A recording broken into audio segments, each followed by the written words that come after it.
안녕하세요. 김호준입니다. 다음 주 드디어 올림픽이 개막합니다. 올림픽 최대 이슈 중 하나가 단일팀 문제였죠. 관련해 보수는 프레임 하나를 만들어냈습니다. 북한 선수들 참가는 남한 선수들 기회를 박탈한다. 공정하지 않다. 올림픽은 그 탄생부터 평화를 위한 것이었고 유치하는 노력부터 이미 공공의 자원이 엄청나게 동원이 됩니다. 하여 선수들도 올림픽 정신의 구현과 공공의 이익을 위해 때로는 개인적 이익 일부를 남과 공유할 의무가 함께 부여되는 겁니다. 전쟁이 고론되던 상황에서 우리 공동체에게 평화의 상징이 필요하다. 그럼 개개인 출전 시간 중 일부는 그 목적을 위해 공공재가 될 수도 있는 게 올림픽의 정신과 공공의 이익에도 부합하는 겁니다. 정부가 그런 메시지의 전달과 관리에 실패한 측면이 있습니다. 그건 그것대로 비판할 수 있죠. 하지만 출전 시간이 줄어서 공정하지 않다는 단순한 프레임 하나에 거의 모든 언론이 아무런 문제 제기도 없이 동조하는 상황이 저는 참으로 기이합니다. 올림픽이 개인 커리어만을 위한 취업 박람회가 아니잖아요. 올림픽이 개인만의 경영이면 올림픽기와 국기는 왜 겁니까? 선수 명함하고 이력서를 걸어야지. 올림픽만 생각해온 어린 선수들이 거기까지는 생각 못했을 수 있습니다. 당황하고 억울할 수 있죠. 그럴 때 단일팀이 가지는 상징과 의의, 올림픽의 공공성과 우리 공동체가 필요로 하는 평화의 절박함을 그들에게 얘기해 줄 수 없다면 언론이 뭐하러 있습니까? 김어준 생각이었습니다. 시사인의 김은지입니다. 네. 이 이슈는 원래 정부가 메시지 관리에 실패한 게 맞아요. 네. 그에 대해서 정부 관계자들이 사과를 하기도 했습니다. 네. 당황했다고 봅니다. 왜냐면은 단일팀이 이렇게 문제가 된 적이 없기 때문에 준비가 안 됐어요. 메시지 전달과 관리에. 그리고 또 그만큼 보수가 초장부터 아주 잘 치고 들어온 프레임이고. 그래서 정부가 수습할 문제라고 생각해서 제가 가만히 있었는데 또 시간이 지나면 이 단일팀의 불공정 프레임 이거 자체도 문제가 있다. 반쪽짜리 프레임이다. 이렇게 얘기할 줄 알았는데 이슈가 다 끝났는데 그런 얘기가 없어서 제가 이제서야 한마디 하는데 고생한 개개인의 기회를 제한하면 안 된다. 맞아요. 그 중요한 가치인데 그게 유일한 가치는 아니에요. 올림픽은 개인의 기회 실현 이외에도 공공의 가치를 구현할 의무가 선수들에게도 있는 겁니다. 네. 올림픽이 선수 개개인에게 배태적으로 독점할 수 있는 기회가 아니에요. 조금만 생각해보면 당연한 건데, 초장부터 여론이 확 쏠리니까, 무서워서 그런 건지, 비겁해서 그런 건지, 언론이 그런 말을 안 해서 한마디 하고요. 더 웃긴 거는 이런 포인트예요. 보수가 갑자기 개인의 권리가 가장 중요하다는 거예요. 네. 그럼 노조 지지해야지, 보수가. 노조 포함하면 맨날 뭐 국가 경제를 생각하라고 그러다가 갑자기 올림픽에서만 개인 권리가 가장 중요하게 되는 겁니다. 이게 앞뒤가 안 맞는 거예요. 그 프레임에 이따시만한 허점이 있는데 그냥 언론들이 넘어가 주니까 실망입니다. 저는. 자, 첫 번째 뉴스가 뭡니까? 네, 세월호 특별조사의 업무를 방해한 혐의를 받고 있는 박근혜 정부의 해양수산부 장차관이 구속됐습니다. 김영석 전 장관과 윤학배 전 차관에 대한 구속영장이 어제 발부된 건데요. 이들의 구속영장을 심사한 서울 동부지법 양철한 부장판사는 발부 사유를 다음과 같이 밝혔습니다. 범죄 혐의가 소명되고 도망의 우려 및 증거인멸의 우려가 있다라는 겁니다. 세월호 특조위 방해 관련해서 장관이 구속됐습니다. 하도 뉴스가 많아서 이제 구속에 있는데 드디어 세월호 진실규명을 하는 것을 조직적으로 방해한 그렇죠, 행위가 이제 구체적으로 밝혀질 시점이 됐습니다. 예. 이렇게 조직적이고 구체적으로 방해를 하려면 기본적으로 상시 사찰이 있어야 되는 겁니다. 상식적으로. 그래야 미리 막죠. 당연하게. 그러면 누가 합니까? 이걸 국정원이 하는 겁니다. 통상적으로는 도청하고 미행하고 무엇 하는지 어떤 회의를 하는지 그 안 알려주거든요. 특조위에서. 그걸 어떻게 알아요? 그 공관을 도청하거나 사람들의 통화를 도청하거나 사람들을 미행하거나 기본적인 사찰이 없으면 그러니까 사건이 터지고 나서는 막기가 어렵잖아요. 이미 언론을 타면. 미리 알아야 되거든요. 자, 그러면은 이제 특조위의 기밀을 어떻게 수집했는가 또는 뭐 그와 같은 내용도 나왔습니다. 박근혜 대통령의 7시간 행적을 조사한 특조위에 대해서 어떻게 대응할지에 대해서 문건이 나온 건데요. 2015년 11월 달에 특조위가 세월호 참사 당일에 박근혜 전 대통령의 7시간 행적 조사하기로 했습니다. 그 당시에 강하게 반발하면서 새누리당 추천위원 4명이 나갔는데요. 그에 대한 내용들이 똑같이 문건에 쓰여 있습니다. 당시에 치밀한 보안이 요구되어서 특조위 상임위원조차도 내용들을 몰랐었는데 이에 대해서는 비공개 일정과 내용, 행적조사 안건이 언제 어떻게 의결될지도 다 쓰여 있었다라고 합니다. 그거 다 이제 밝혀야 되고 이거 어떻게 합니까? 당연히 여기서 국정원은 왜 기여했고 정부는 왜 재단의 진실을 파헤치는데 이렇게까지 방해를 했는가? 이제 거기서부터 다시 시작해야 되는 거죠. 자, 네, 박근혜 정부의 청와대가 어떻게 개입됐는지 좀 구체적으로 나오고 있는데요. 안종범 수석에게는 특조위 7시간 조사 막으라면서 해수부를 적극 하라고 5자리나 시켰다라고 하고요. 조윤선 수석에게는 기형적인 특조위를 폐지할 필요가 있다면서 여당과 논의하라고 했습니다. 또 우병우 수석에게는 정교조 계획을 무력화시키다라는 이야기도 했고요. 뭐 세월호도 사실 아직 밝혀진 것보다 밝혀지지 않은 게 훨씬 많은 사건이기 때문에 출발점에 제대로 쓴 것 같습니다. 자, 다음 뉴스는요? 네, 오늘 이명박 전 대통령 관련된 뉴스가 많습니다. 가장 먼저는 다스인데요. 검찰이 다스의 법인의 수출 대금 1,500억 원을 쪼고 있다고 JTBC가 보도했습니다. 대금이 들어오지 않고 해외에서 사라졌다라는 정황을 포착했다라는 건데요. 검찰은 최근 다스의 전현직 회계 관계자들을 불러서 조사하고 있습니다. 주진우 기자가 그리고 안홍구 청장이 몇 달 전부터 계속 주장하는 얘기죠. 예, 해외로 빠져나가는 돈, 예, 비자금. 그리고 제가 2012년에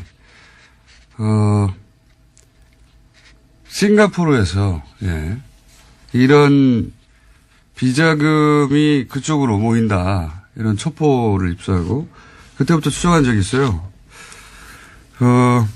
미국이 스위스 계좌를 이제 털면서 국제적으로 블랙머니가 싱가포르로 많이 이동했었거든요. 그때 스위스 은행이 싱가포르로도 많이 이사를 갔고요. 그때 왜냐하면 거기가 합법적으로 차명 계좌가 가능합니다. 그러니까 불법이 아니에요. 싱가포르에서는 합법이에요. 대리를 내세우는 게. 거기에 이제 싱가포르의 페이퍼 컴퍼니 혹은 뭐 비자금 저수지라고 저희끼리는 불렀었는데 돈이 모여 있다고. 이게 어려운 점이 뭐냐면 어디서 다 끊겨요. 하다 보면. 예. 프라이빗 뱅킹의 특징이기도 하고. 이거 공권력이 직접 수사를 해야 되는 사안인데 언제 되려나 그러고 있었는데. 예, 드디어 착수했다고 합니다. 드디어 계기가 마련되고. 예. 다스의 싱가포르 회사 이름은 인티어 다스라는 곳인데요. 2005년에 캐나다 업체와 합작해서 만들었습니다. 그런데 관련된 의혹들이 만들어지자요. 2012년에 폐업했습니다. 진작 알고 있던 내용입니다. 어쨌든 거기에서 그냥 머물러 있지는 않을 거예요. 돈이. 이런 돈이라는 게 계속 흘러가니까. 어쨌든 싱가포르가 거점이었다. 거점 중 하나였다. 예. 이것까지는 저도 확실하게 알고 있던 바입니다. 예. 그 이유를 추적하기가 어려운 것이지. 드디어 공중파 뉴스에서도 나오군요. 자, 다음 뉴스는요?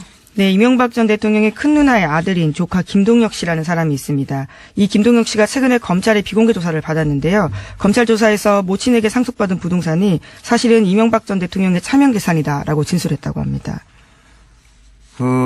이명박 전 대통령 기자회견할 때, 이거 하지 말았어야 할 기자회견이다. 끝났다, 이제. 뚝이 무너질 것이다. 예.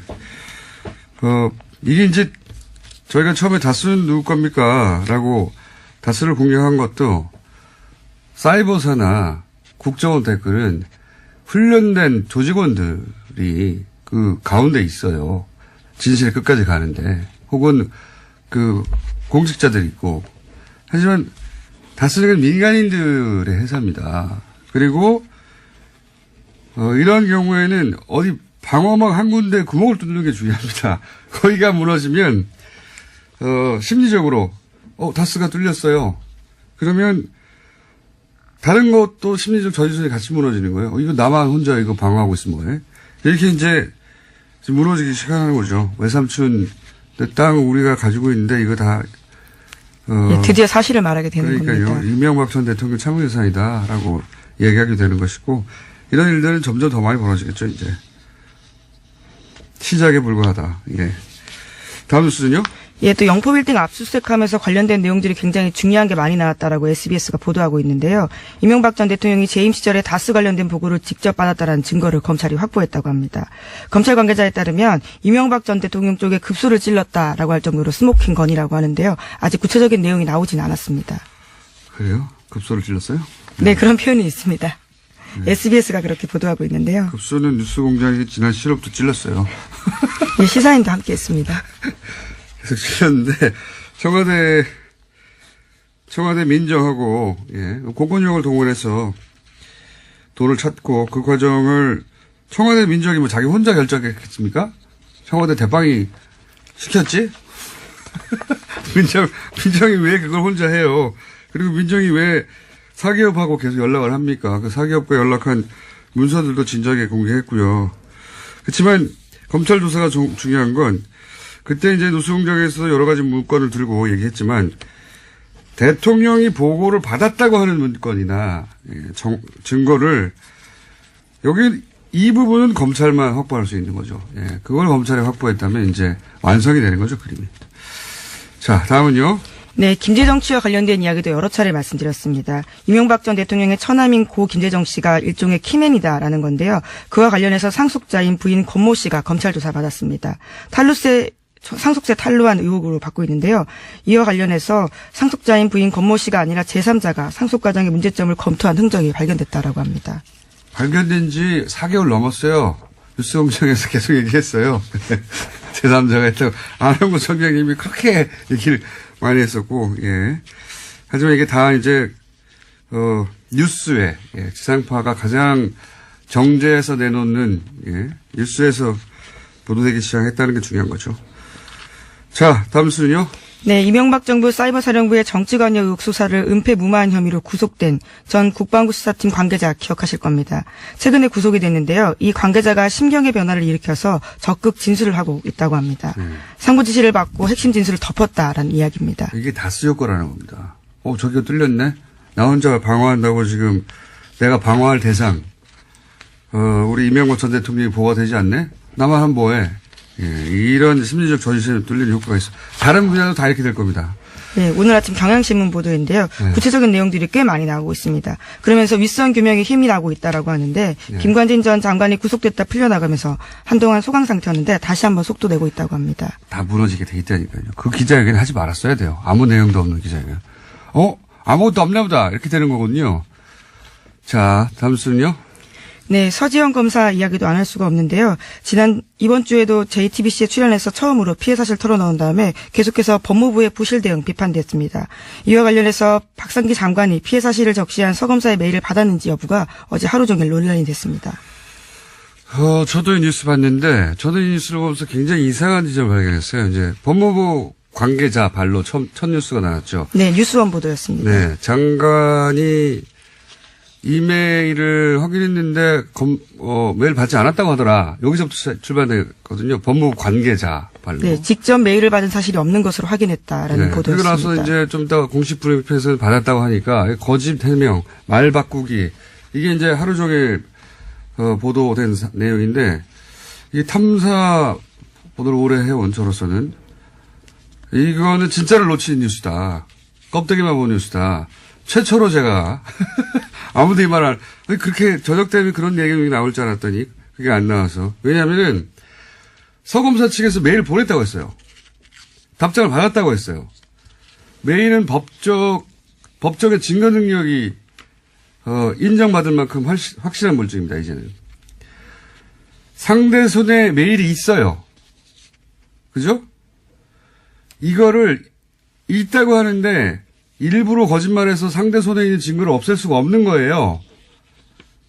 즉시 들통이 나는데 이런 건 바보도 안 하는 거짓말입니다. 이렇게 생각을 해야 돼요. 첫 출발부터. 그리고 이렇게 큰 사건인데 여검사가 성추행을 당했다고 장관한테 직접 진정을 했어요. 이게 맨날 있는 일입니까? 최초로 있는 일이에요. 잊을 수가 없는 사건이에요. 이거는. 더군다나 관련자가 현직 의원입니다. 그리고 가해자가 아주 유명한 검사예요. 모를 수가 없어요. 절대로 잊을 수가 없는 사건인 거예요. 게다가 그런 메일을 받고 이런저런 지시를 했다고 이제 밝혀졌지 않습니까? 이거 어떻게 전체를 다 잊어버려요? 네, 검찰국의 관련자 면담하도록 지시했다라면서 구체적으로 누구와 약속 잡고 미리 알려달라는 이야기까지 그런 건 했다고 중요하지 합니다. 않고요. 핵심은 이거예요.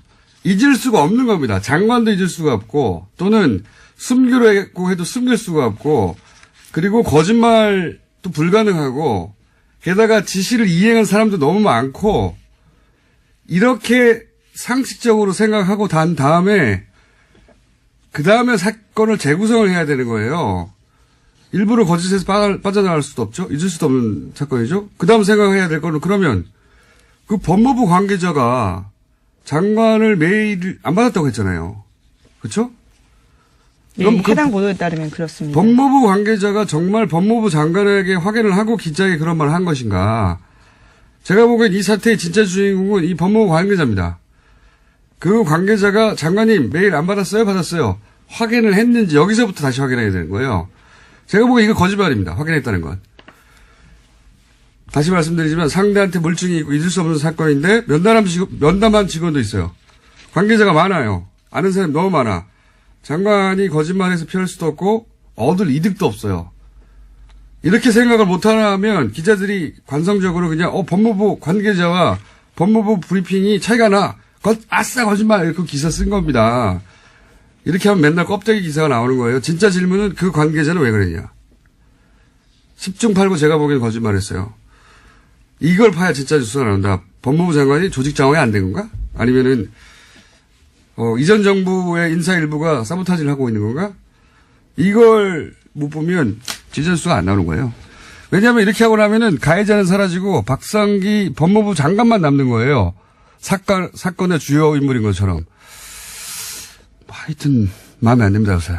자. 네, 어쨌거나 서검사도 법무부 담당자 만나서 진상조사 요구했는데요. 해가 넘도록 조치가 치러지지 않았다는 점도 이야기하고 있습니다. 그 점은 그 점대로 따질 일이에요. 예, 그 점은 그 점대로 따질 일이고 피해자 입장에서 만족스럽지 않은 거죠. 예. 근데 이제 사건의 포인트가 법무부 장관이 아닙니다. 제가 보기엔. 이 첫 보도가 나간 관계자를 봐보세요. 그리고 관계자와 장관의 말이 일치하는지를 확인해 보세요. 거기서부터 진짜 사건이 숨어 있다. 자, 다음 뉴스는요? 예, 오늘 아침에 한국일보에서 안철수 국민의당 대표의 인터뷰가 있었는데요. 예, 바른정당과 손잡고 통합신당 준비하고 있는 중입니다.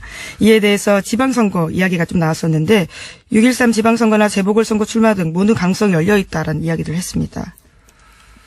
그렇군요. 안철수 대표 관련 통합 관련 뉴스가 많이 나오는데 이거 이제 한 번만 더 코멘트를 하자면 전당대회 안 하는 거를 가지고 여러 기사에서 우회로를 찾는다, 우회한다. 어떤 기사는 산에 길을 내고 물에 다리를 놓는다, 막 이런 표현을 하던데 정치권이 앞뒤 안 맞게 행동하거나 유불리에 따라서 말을 바꾸거나 기준을 바꾸거나 그 여야 모두 있는 거거든요. 그리고 또 출입처면은 또 막 공격하기도 그렇잖아요. 그래서 적당히 덮어주기도 하죠. 근데 이건 예를 들어서 이 우회로다, 전당대회 안 한 거. 우회한다. 산에 길을 내고 물에 다리를 넣는다. 이건 너무 만져주는, 이거 애모예요. 이렇게 표현하면. 이렇게 하면 안 되는 겁니다. 표현이 너무 선정적인 것 같은데요. 깜짝 놀랐습니다. 적당히 해야죠, 적당히. 보세요. 합당은 전당대회에서 결정한다. 오늘 열받네요. 당원이 그래요? 근데 안철수 대표 측이 장악한 중앙위가 당원을 개정해요. 전당대회 안 하고 그냥 당원 투표를 한다고. 그러면서 뭐라고 하냐면 당원을 개정하면 즉시 효력이 발생하고 다음 전당대회에서 추인을 하면 된다. 이렇게 말해요. 추인을 안 했는데 어떻게 효력이 즉시 발생합니까? 논리적으로 말이 안 되죠. 그리고 이미 합당이 됐는데 국민의당의 전당대회는 이제 영원히 할 수가 없는데 어디서 추인합니까? 어디서? 추인할 데가 없어. 앞뒤가 안 맞아 이건. 논리적으로 하나도 말이 안 되는데 무슨 우회로예요. 이거는 강목 들고 용팔이 전당대회를 했는데 정면 돌파다. 이렇게 말해주는 것과 마찬가지인 겁니다. 적당히 좀 해야지. 민망해요 진짜. 뭐 우회로예요 이게. 아유 바보같이 정말. 자 어제 블랙하우스에서 여기까지 하고 끝내죠. 공중파에서 최초로 포털에서 매크로가 가능하다. 기술적으로 가능하다. 이걸 시연했는데, 당연히 네이버에서는 검색어에 등장하지 않았고, 공중파에서 네이버, 매크로 가능해. 신기하거든요. 검색해 봐야 돼요. 등장하지 않았고, 당연히 예상한 바입니다만. 그러면 안 됩니다. 네이버. 이 또한 지나가리라. 그렇지 않습니다. 예.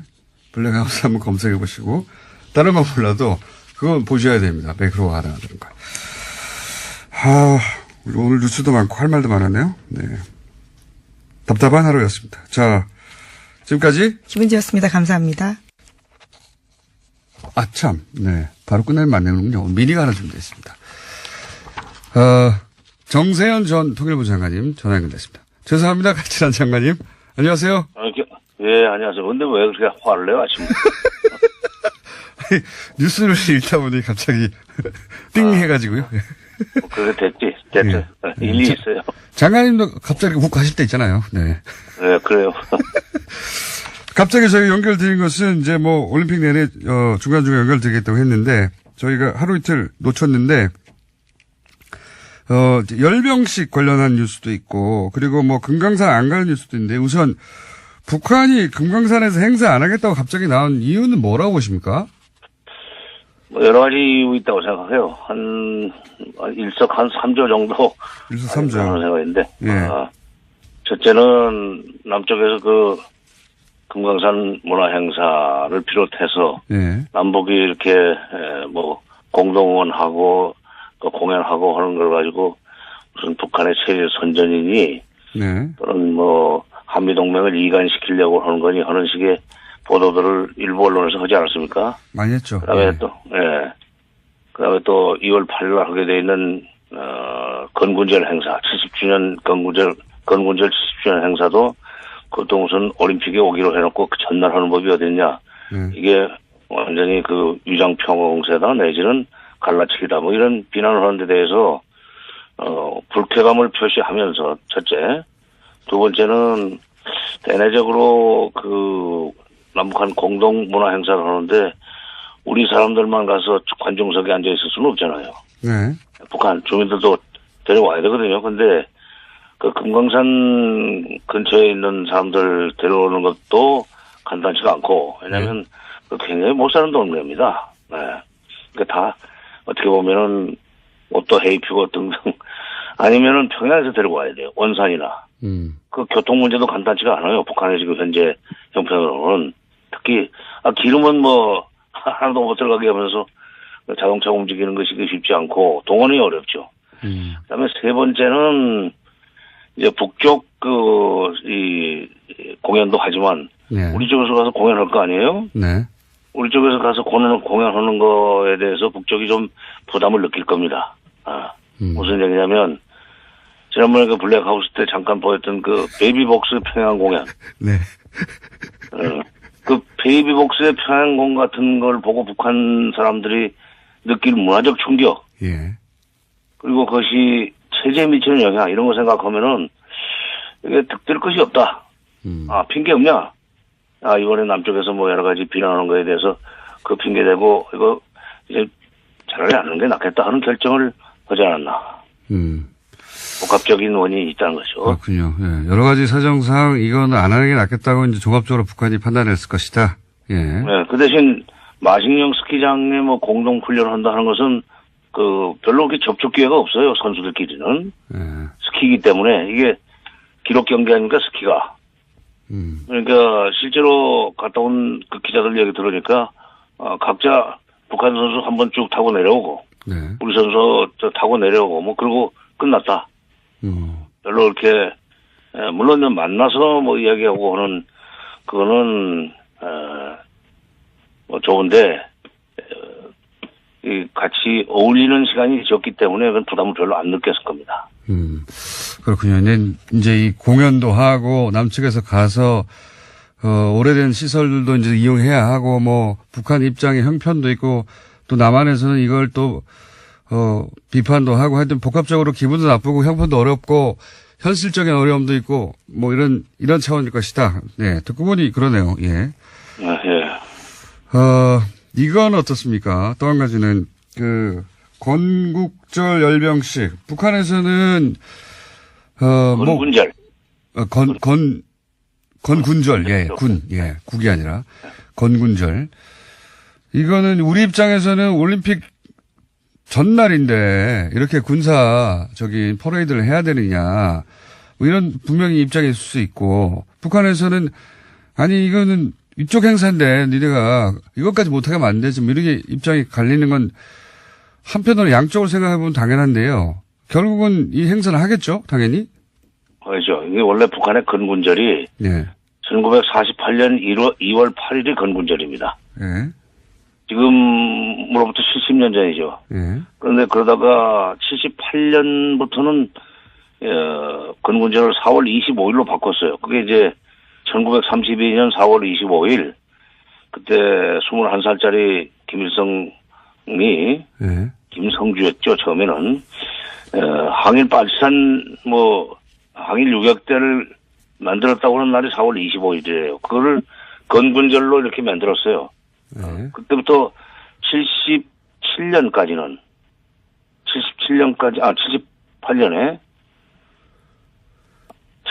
4월 25일부터 4월 25일 건군절로 만들어가지고 2014년까지는 4월 25일을 건군절로 치고 행사를 했었습니다. 열병식 할 일 있으면 열병식 하고 실내 행사 할 일 있으면 실내 행사. 근데 열병식까지 하는 것은 되게 꺾어지는 해예요. 10년, 5년, 20년 이럴 때. 그러다가 다시 그러니까 15년부터는 김정은 시대죠. 김정은 시대에 와서 다시 건군절을 2월 8일로 되돌려놨어요. 그리고 지금 이번에 금년이 처음으로 맞는 꺾어지는 해입니다. 70주년. 예. 금년 신년사에서 9월 9일이 정권 수립 기념일인데 그게 70주년이라는 얘기부터 하면서 그걸 대대적으로 하자. 그리고 그걸 잔치로 만들자. 그리고 남쪽에서 마침 평창 올림픽도 있으니까 그것도 우리가 참가하는 식으로 해서 그것도 좀 축하해주자 하는 얘기를 신년사에서 했었습니다. 그러니까 이게 2월 8일이었다가 4월 25일로 됐다가 2015년부터 2월 8일로 다시 되돌아간 건데 예. 이게 이 김정은 시대에 와가지고 아버지 때 그러니까 김정일 때 그리고 김일성 때 성취하지 못했던 여러 가지 군사적 업적을 한 번에 이번에 보일러 주려고 할 거예요. 예를 들면 무기도 들고 나올 거고 장거리 미사일 같은 것도. 이제 우리 옛날에 박정희 전두환 시절에 국군의 날 행사를 생각해 보면 예. 열병식 하면은 탱크 무슨 미사일 끌고 나오고 공중에서는 비행기 날고 그러지 않았습니까? 예. 그러니까 그런데 이제 우리 올림픽 전날 바로 하는 것이 하필이면 또 날짜가 공교롭게도 그렇게 됐습니다. 그건 예. 우연히 그렇게 일치했죠. 우연히 그렇게 됐는데 거기는 건군절 70주년 행사기 때문에 이걸 작게 할 수가 없어요. 70년 전에 벌어진 일이라 바꿀 수가 네? 70년 전부터 벌어진 일이라 바꿀 수가 없고 그렇죠. 그쪽에서는 큰 잔치다. 그러니까 바꿀 수는 없겠네요. 옆집의 잔치에 이제 가기 전날 자기네 칠순 잔치하고 오는 셈인데 예. 그건 뭐라고 그러겠어요. 그러니까 그리고 무기를 끌고 나올 거예요. ICBM도 나올 거고 여러 가지 위협적인 행사를 할 텐데 그게 밖으로 그러니까 우리가 볼 때는 미국이나 우리가 볼 때는 위협적이 될 수 있지만 예. 그쪽으로 봐서는 이거 우리가 이렇게까지 만들었다는 자랑스러운 일종의 전시 행사인데 그 대내 통치 차원에서 하는 걸로 봐야 됩니다. 김정은의 소위 장악력을 높이고 아버지 할아버지 못지않은 업적을 쌓았다고 하는 것을 과시하려고 하는 행사이기 때문에 그렇게 완전히 평창 올림픽에 재뿌리려고 한다 하는 것으로 이렇게 몰아붙여서는 안 되죠. 그럴 필요가 없어요. 알겠습니다. 각자 하고 오라고 해도 돼요. 저희는 7년 전에 결정됐지만 여기는 70년 전에 결정된 거라 바꾸서 그 잔치를 바꾸기 어렵다. 이렇게 이해하면 되겠습니다. 자, 오늘 여기까지 짚어보고요. 네. 제가 보기엔 또 한 1, 2주 사이에 또 장관님을 모시고 간단하게 핵심을 체크해야 될 것 같습니다. 오늘 말씀 감사합니다. 예. 네, 안원구 전 국세 청장님 나오셨습니다. 안녕하십니까. 네, 안녕하십니까. 네. 다른 것 진행하기 전에 플란다스에게 많은 분들이 궁금해하실 것 같아가지고 제가 이제 양쪽을 다 만났습니다. 물론 한쪽은 여기 계시고, 네. 이사회 관계자도 만나봤어요. 입장을 정확하게 이해하고 싶어가지고. 예. 그리고 이제 여러 우려도 충분히 들었고, 네. 자체적인 판단의 이유도 이제 제가 충분히 설명을 들었고요. 그래서 이제 이사회는 그 결정한 입장을 계속 고수하고 그렇게 이렇게 중단한다는 입장이죠. 그리고 또 청장님은 또 나름의 이유로 플란다스계를 계속 추진하시는 입장이신 거죠. 네, 그렇습니다. 네. 이 입장이 양쪽 다 확고하기 때문에 제가 이제 양쪽 다 만나서 그러면 입장을 확인한 만큼 양쪽의 입장을 존중하는 가운데 해법이 뭐가 있는가 열심히 찾고 있고 다음 주 정도면은 이렇게 양쪽의 입장을 존중하면서 해결할 수 있겠다고 하는 내용을 다음 주에는 제가 말씀드릴 수 있을 것 같습니다. 제가 중재자 이런 거 진짜 싫어하는데 어쩔 수 없어요. 저희가 방송에서 얘기를 했기 때문에 중재자는 진짜 귀찮거든요. 근데 충분히 그 이사의 입장도 들었고 그래서 그랬구나 하고 또 청장님도 또 계속해서 왜 계속 추진해야 하는지 말씀하셨기 때문에 양쪽의 입장을 잘 존중하고 살리되 그러나 해법은 세상에 해법이 없는 경우는 없어요. 예, 해법을 잘 찾아서 다음 주에는 이 시간에 명쾌하게 알려드리도록 하겠습니다. 양쪽을 잘 살려서. 자, 그 얘기는 다음 주에 말씀드릴 수 있을 것 같고 최근에 국세청장이 다시 등장하고 막 뉴스에. 네, 그렇습니다. 반가우셨겠어요? 네. 감옥 갔다 오신 분으로. 전 국세청장들 중에 좀 물론 이런 정치적 사건은 아니지만. 예.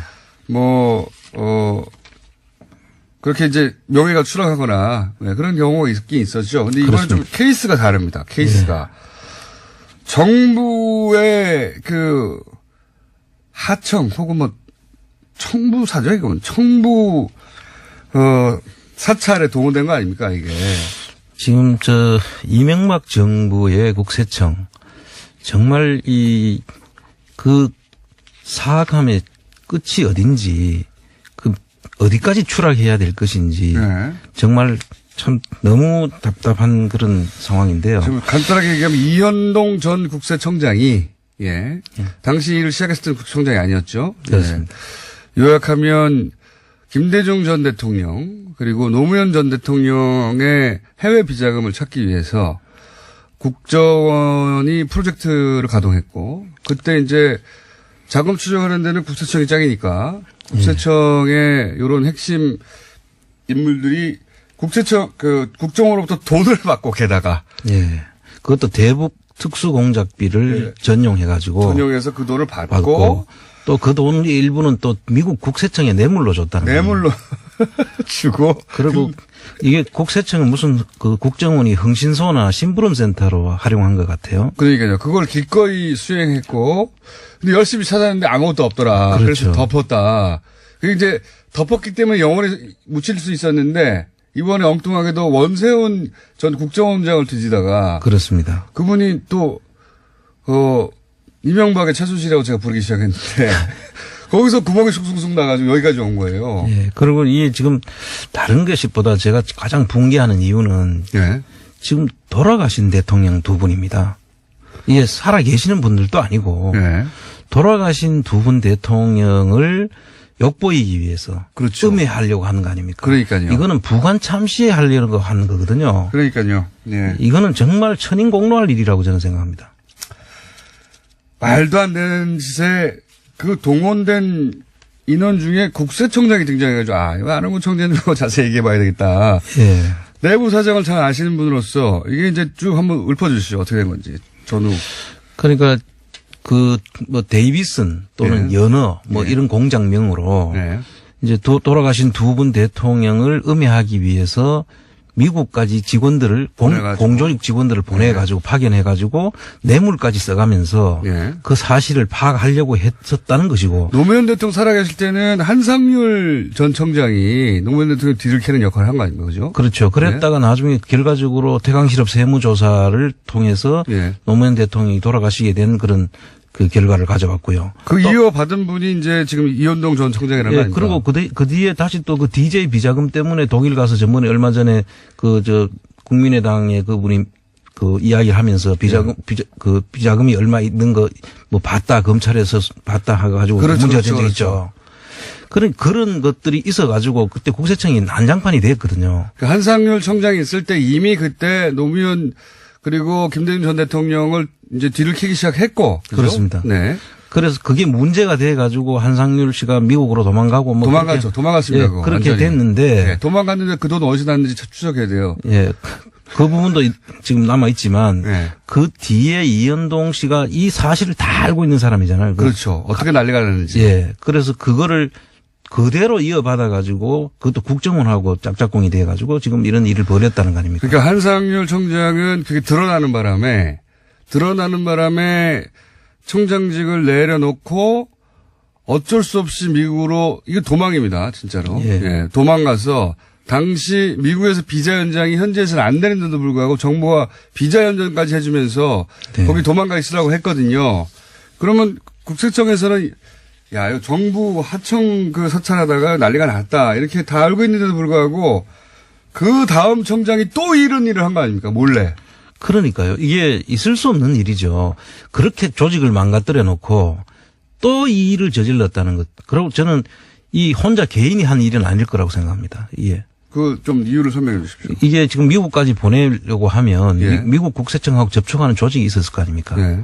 그럼 그 밑에서 이 일이 분명히 부정한 일이라 뇌물을 써가지고까지 하게 됐다면은 부정한 일인 줄을 알고 이 일을 그렇군요. 했을 거예요. 청장이 돈 들고 가서 주지는 않았잖아요. 가방 줄 수는 없죠. 예. 그럼 그 일을 수행했던 그 당시에 직원들이 아직도 남아 있는 거예요. 국세청에. 예, 그리고 한상률 당시에 그런 일들을 했는 사람들이 그대로 버젓이 계속 왔잖아요. 예. 근데 아직까지 있는 사람도 있을 거라고 저는 생각을 합니다. 그렇죠. 이 일이 이전에 밝혀져 가지고 누구누구가 뭐 법적 처벌을 받았다. 그런 적이 한 번도 없었죠. 한 번도 없었죠. 예. 그리고 국세청 개혁 TF에서 뭐 한다고 했는데 한 번도 이 부분에 대해서 인적 청산 부분을 한 번도 이야기한 적이 없고. 국세청 내부에서는 다 알 텐데 대충 고위직들은 그죠. 너무 잘 알고 있죠. 그 당사자일 수도 있어요. 아, 그렇군요. 국세청을 개혁한다고 하는 팀 중에 그 당사자가 들어가 있을 수도 있다. 그렇습니다. 그래서 그러네요. 아찔. 그러네요. 근데 보통 보면은 그런 일을 은밀하게 한 사람들은 대부분 승승장구를 하거든요. 이현동 청장도 결국 청장이 된 거 아닙니까? 그렇습니다. 네. 그것도 2년 만에 상급 국장에서 네. 2년 만에 청장까지. 이제 어려운 일입니까? 아유, 불가능한 일이죠, 보통은. 그러면 뭐 국세청 안에서는 다 알았겠요. 저게 어떻게 가능하냐. 뭐 했다, 뭐 했어, 이렇게. 정권하고 특별한 유착 관계가 없으면 네. 있기 불가능하다. 그렇게까지. 얼마 걸립니까, 보통은? 보통 뭐 10년? 아, 그걸 3년 만에. 2년 만에 출파했다? 그렇죠. 예. 그럼 뭐 대위가 별다는 거네요, 바로. 뭐 그런, 뭐 대위까지보다는 하여튼 뭐 거의. 소령 정도 됩니까, 그럼? 소령이 별다는 겁니까? 바로 중간 건너뛰고? 정확하게 말하면 뭐 이제 한 대령쯤에서 네. 바로 이제 대장이 되는. 아, 대령에서 대장이 되는. 네, 그런. 그거나요. 저는 별 하나 얘기했는데. 어쨌든 그 정도로 점프한 것이다, 한꺼번에. 그렇죠. 네. 2년 만에. 네. 아, 그러면 국세청 내부에서는 뭐 파다했겠군요, 소문이. 아마 다 짐작하는 사람들은 다 짐작하고 있었다. 네. 그게 뭔지는 모르겠으나 정권에 뭔가 엄청난 충성을 해가지고 지금 잘 보여서 저렇게 되는 거라는 걸 다들 알았겠군요. 그 이제 보직 경로를 이렇게 보면 지금 누가 어떤 경로를 통해서 그 자리에까지 갔는지는 쭉 보직 경로를 보면 대충 알 수가 있거든요. 네. 그 대부분 보면 이제 청와대를 갔다가 그 정권 초기에 청와대를 들어갔다가 나오면서 점프를 크게 하죠. 그러고 난 뒤에는 초고속도로를 달리는 겁니다. 그렇군요. 그래서 뭐 그 상상도 못하는 그런 자리를 계속 점프를 해서 결과적으로는 청장까지 가죠. 그런 사람들은 대부분들이 그 보직 경로를 보면 지금도 그 보직 경로를 따라가 보면 그런 사람들이 다 드러납니다. 정상적인 절차를 밟아서 가지 않은 분들은 뭔가 있다. 뭔가 정부가 하청한 특별한 사항들을 몰래 실행했을 수 있다. 이렇게 보면 되는 거군요. 그렇게 짐작이 됩니다. 그렇군요. 이현동 전 청장, 예. 이제 뭐 사법 처리를 받겠죠. 돈 받는 것도 드러났고, 뇌물 미국에 준 것도 드러났고, 그리고 이제 한 일도 일부 드러난 거 아니겠습니까? 이게 단지는 모르겠어요, 근데. 그런데 이제 저도 확실히 확인은 못했지만 전번에 그 김재정 씨 네. 죽고 난 뒤에 상속세 부분하고 몰락받은 과정에서 이 당시에 뭔가 국세청의 도움이 있지 않고는 힘든다고 그랬었죠. 그 말씀하셨죠. 네. 네. 그때 뭐 구체적으로 이야기를 할 수가 없어서 네. 아직 그 구체적인 이야기는 안 했는데 이게 그러한 관계가 없으면 네. 있기 어려운 신고 내용과 물납 과정이 있었거든요. 아하. 그때 국세청에 누군가가 그 일에도 동원되거나 관여했을 수 있다. 그렇죠. 그때 당시에 저희들이 그 확인한 문건들이 있지 않습니까? 예. 그 문건 속에 제가 눈에 익은 문건들이 좀 있었거든요. 아, 이거 국세청 쪽에서 작성한 것 같은데? 국세청 쪽에서 작성을 했거나 아니면 국세청 쪽에서 컨설팅. 도움이 없으면 네. 도저히 알 수 없는 그런 내용들이 거기에 포함되어 있었기 때문에 제가 그때 그런 의심을 했었죠. 그때는 직접 말씀 안 하셨지만, 이거 내가 거기 평생 계셨으니까, 이거 우리 쪽 사람이 관여한 것 같은데, 이렇게. 그럼요. 그 내용 속에는 그 짐작할 수 있는 그런 대목들이 많이 있었습니다. 그 당시에. 청장님 눈에만 보이는. 그러니까 이제 요거는 지금 이제 국세청의 이제 전 청장이 어떻게 정부의 하청을 받고 이전 대통령들을 몰래 사찰하다가 실패했는가 돈까지 받고 개인적으로 삭복하고 그런 내용인데 요것만 있었을 건 아니다. 아마도 이 정부 이명박 정부 시절에 상속 관련해가지고 뭐 처리해준다거나 혹은 뭐 컨설팅을 해준다거나 혹은 직접 관여한다든가 하는데 국세청 관계자가 아니면 할 수 없는 일들이 있어 보이더라 이거지 않습니까? 그렇습니다. 그래서 이 지금 국세청 문제는 앞으로 또 다른 어떤 문제도 또 있을 수 있다. 저는 그렇게 이게 시작에 불과할 수도 있다. 예, 뭐 충분히 더 나올 수도 있다. 국세청의 최근 분위기는 혹시 모르십니까? 최근에 이제 물론 감옥 갔다 오셨지만 국세청의 전 후배라든가 그런 분들이 여차저차하면서 제가 사실 이제 그 국세청 직원 대다수의 직원들은 정말 성실하고 정말 훌륭한 직원들이에요. 대부분의 조직이 그래요. 그런데 이제 정부 조직이. 이런 어떤 정치적인 어떤 그 이유나 정치적인 목적을 가지고 움직이는 일부 간부들 극소수죠 항상. 그 사람들이 이제 문제였고요. 또 근데 그 사람들이 다 그 정권의 그 비호하에 자꾸 이제 성장하고. 하니까 전체 국세청이 매도되는 거는 정말로 저는 경계해야 된다고 생각하고요. 우리 정말 훌륭한 직원들이거든요, 대부분은. 근데 그분들이 이런 일로 그 사회적 지탄을 받아서는 안 된다. 아주 특정한 사람을 꼭꼭 집어서 우리가 문제를 이야기해야지 아주 성실한 사람들은 절대 이게 그냥 같은 그 범주에 넣어서 이걸 다루면 안 된다. 저는 그렇게 생각합니다. 그거는 충분히 알겠고. 그러면 그 극소수에 해당되는 여전히 조직에 남아있을 가능성이 높은 그 사람들을 다 이렇게 핀셋으로 탁탁탁 좀 집어내 줬으면 좋겠어요. 집어내 주는 거는 결국 검찰이 해야 될 일입니까? 저는 이제 본 그 자체에서 해주면 제일 좋은데 스스로 안 되잖아요 원래. 그게 스스로 하기가 참 애매한 겁니다. 왜냐하면 대부분 그분들이 그 자리에 있을 테니까 같이 했으면. 요거 이제 앞으로 한번 계속 얘기해 보죠. 국세청 어떻게 할 것인가. 오늘 여기까지 하겠습니다. 안원구 청장이었습니다. 감사합니다. 예, 감사합니다. 30년 전에는 하계올림픽을 주최했고 그리고 16년 전에는 월드컵을 저희가 개최를 했습니다. 그리고 이번에는 동계올림픽. 세계 3대 스포츠 제전을 모두 개최한 6번째 나라가 다음 주면 됩니다. 그래서 저희가 오늘 모셨습니다. 문체부 도종환 장관님을 직접 모셨습니다. 안녕하십니까? 네, 안녕하세요. 6번인지 아셨습니까?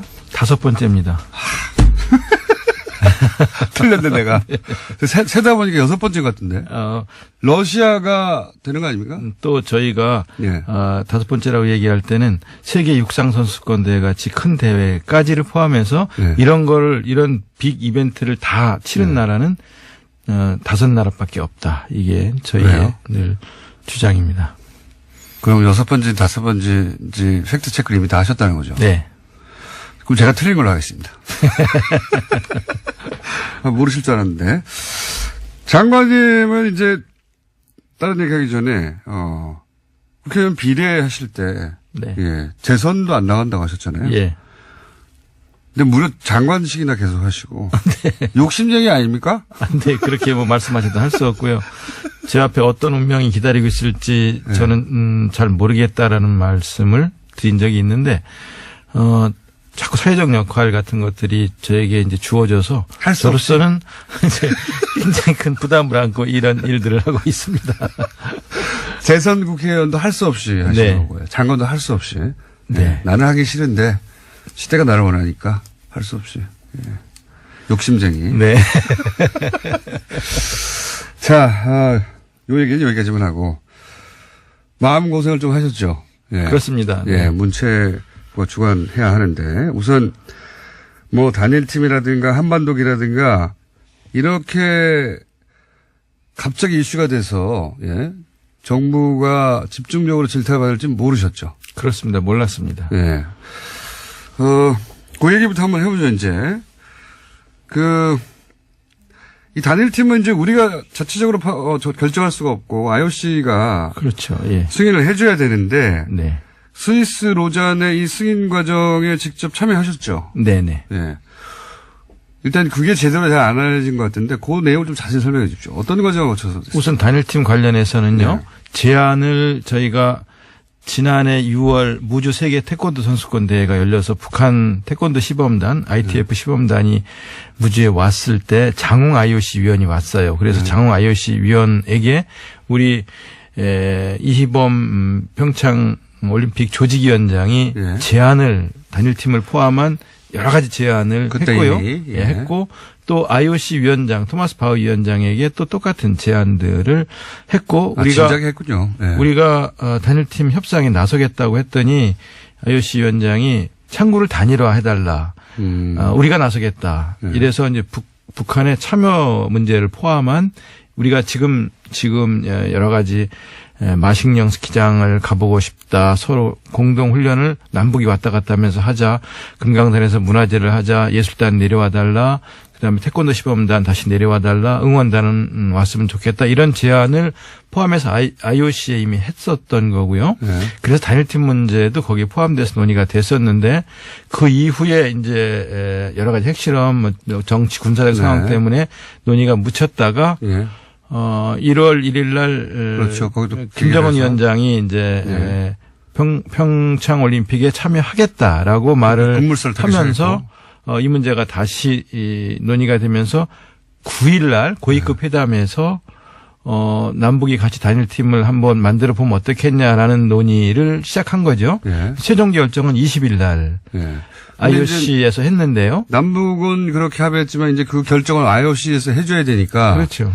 스위스 로잔에 가셨고 그때 그러면 회의 주제를 아예 IOC 위원장이 했습니까? IOC 위원장이 주재하는 거죠. 직접 위원장이 직접 주재하고 IOC의 그 집행위원들도 참여를 하는 남북이 같이 참여하는 남북 IOC 위원도 함께 참여하는 회의였는데요. 장관님도 가셨고. 네네. 북한의 체육부 장관도 왔었고요. 그런데 이제 9일 날 그 남북 고위급 회담에서 이 문제가 공식 거론이 된 이후에 10일 날 선수들이 전지 훈련을 미국에서 마치고 돌아왔어요. 네.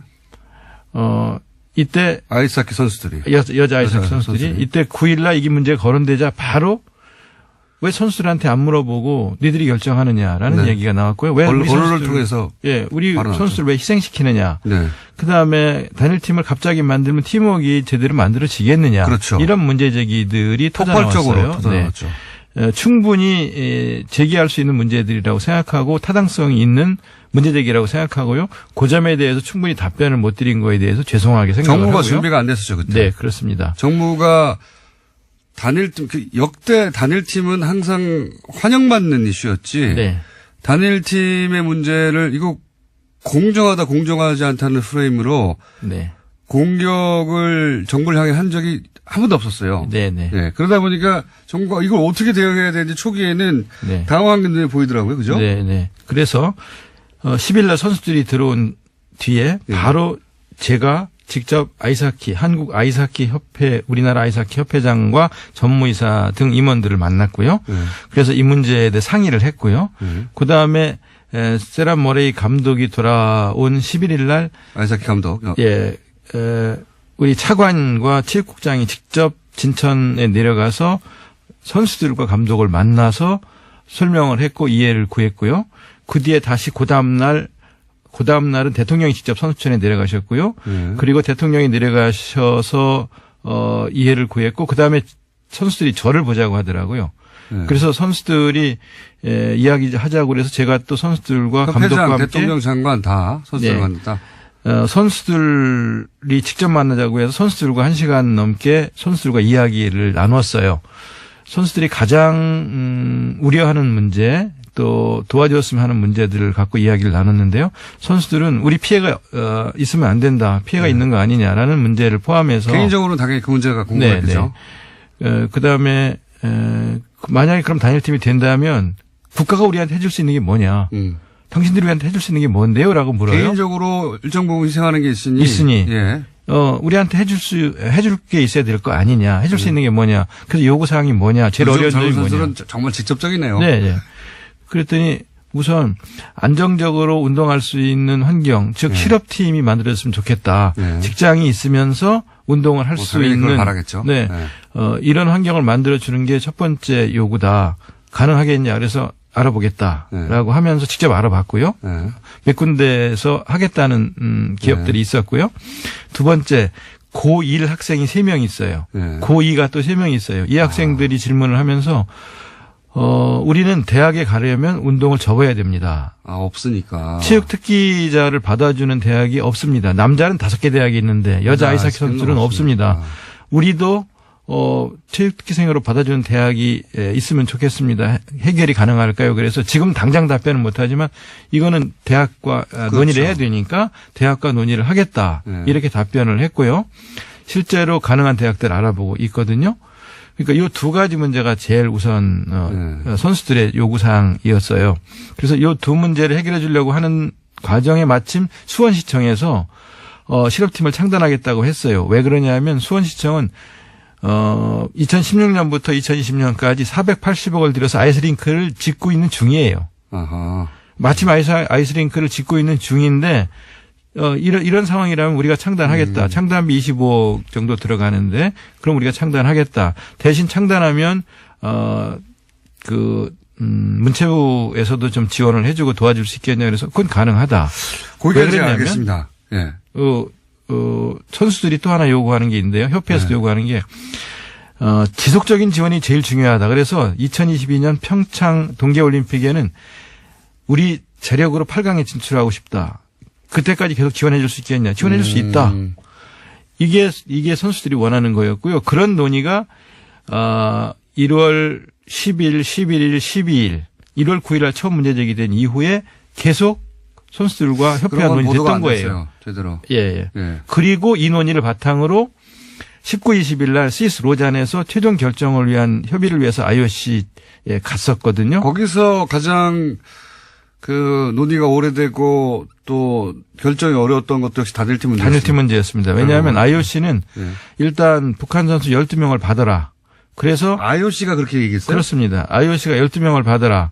그래서 35명으로 팀 엔트리를 우리가 북한의 요구사항 혹은 우리 요구사항을 IOC에 12명이라고 요구한 게 아니라 IOC가 12명을 받아라? IOC가 12명을 받아라. 그리고 처음 하는 내용이네요. 그리고 게임당 최소 5명 이상 출전하게 해야 한다.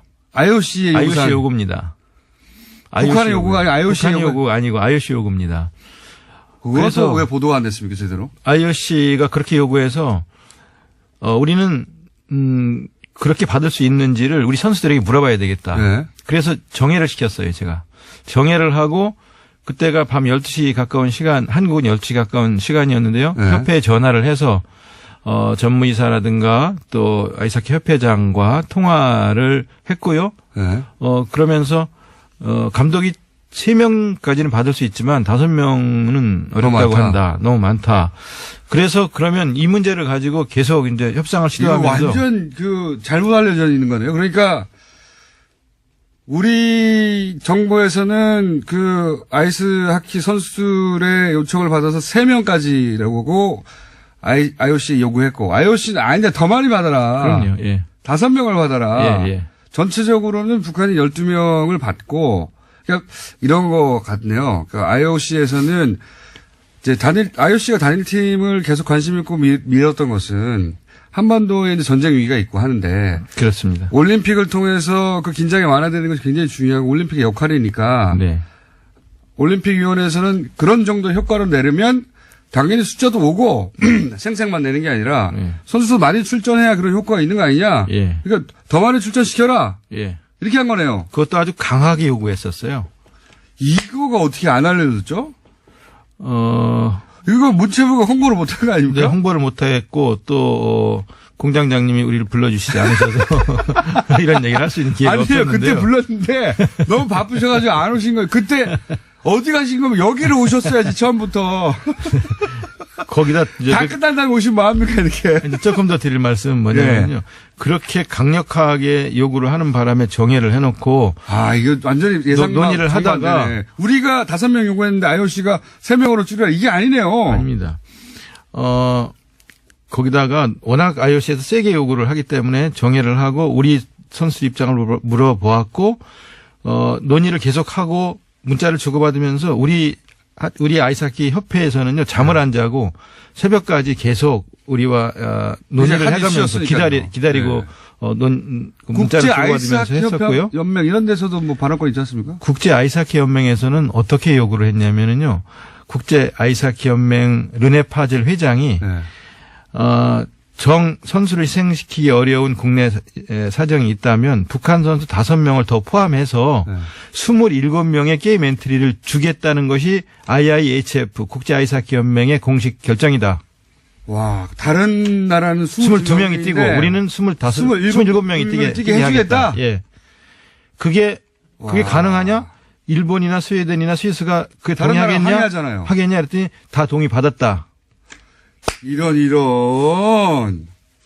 그렇게까지 제안하면서 북한 선수가 최소 5명 이상은 게임마다 참여를 해야 한다는 게. 보수 정당 욕먹어야 되는 겁니다. 그러면 보수 매체하고 결국은 국제사회 IOC 혹은 IIHF 아이스하키 협회에서는 당연히 그 정도 의미가 있는데 왜 반대하냐고 네. 하는데 요 불공정 프레임에 딱 갇혀가지고 언론도 안 도와준 거네요. 예. 이런 망할. 네. 진짜 나쁘네요.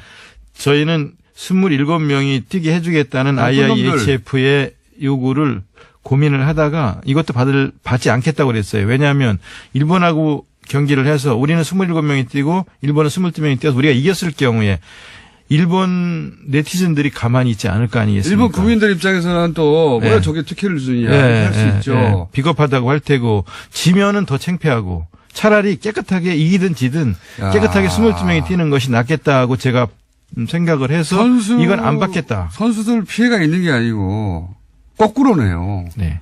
국제사회 IOC 이게 제대로 안 알려졌다는 게 이건 진짜 언론 직무유기입니다. 그리고 문체부에서 당장 뉴스공장에 나왔어야 하는데 판단 착오예요. 네. 그 얘기를 왜 이제 이게 알려집니까 이게. 이거 말도 안 해요. 정말. 내막이 그랬군요. 저는 거꾸로 생각하고 있었어요. 그러다 보니까 우리가 막 강하게 요구하는데 IOC나 국제 아이스하키 연맹에서 그렇게까지는 어떻게 해줘 이러지 않았을까? 막연히 추측했는데 정반대였고요. 정반대였네요. 최소 5명 이상을 출전시키자는 요구와 우리 감독이 3명 정도까지는 받을 수 있지만 그 이상 안 된다고 하는 사이에서 이게 계속 정해를 거듭하니까 중재안이 나온 게 4명이었어요. 4명으로 그럼 하자라는 중재안이 나왔는데 전 그것도 안 된다고 그랬어요. 단일팀 못하는 한이 있어도 우리 의견을 지켜줘야 된다. 우리 선수와 감독들의 입장을 지켜주지 않으면 단일팀 못한다고 제가 버텼어요. 그래서 나중에 결국은 저희 안을 받아들이면서 최종 결정이 된 거죠. 이게 이렇게 된 거구나. 이 내막이 이렇게 안 알려졌다는 거는 말도 안 되는 겁니다. 네. 문체부 바보! 그리고 언론도 정말 나쁘네요. 이 스토리는 그 자체로 사람들한테 네. 감동적인 면이 있어요. 국제사회가 한반도에서 평화를 위해서 이렇게 노력해준다. 아, 이게 안 알려주고 그냥 선수들 시간 뺏어가지고 이게 불공정하지도 않은 이 포탈의 댓글 부대 진짜 잡아야 되겠어요. 그 선수들이 희생되는 걸 어떻게 할 거냐라는 문제 제기에 관련해서 이제 북한 선수 3명이 들어오면 우리 선수 3명이 완전 제외되는 게 아니냐라는 그 견해가 있지 않습니까?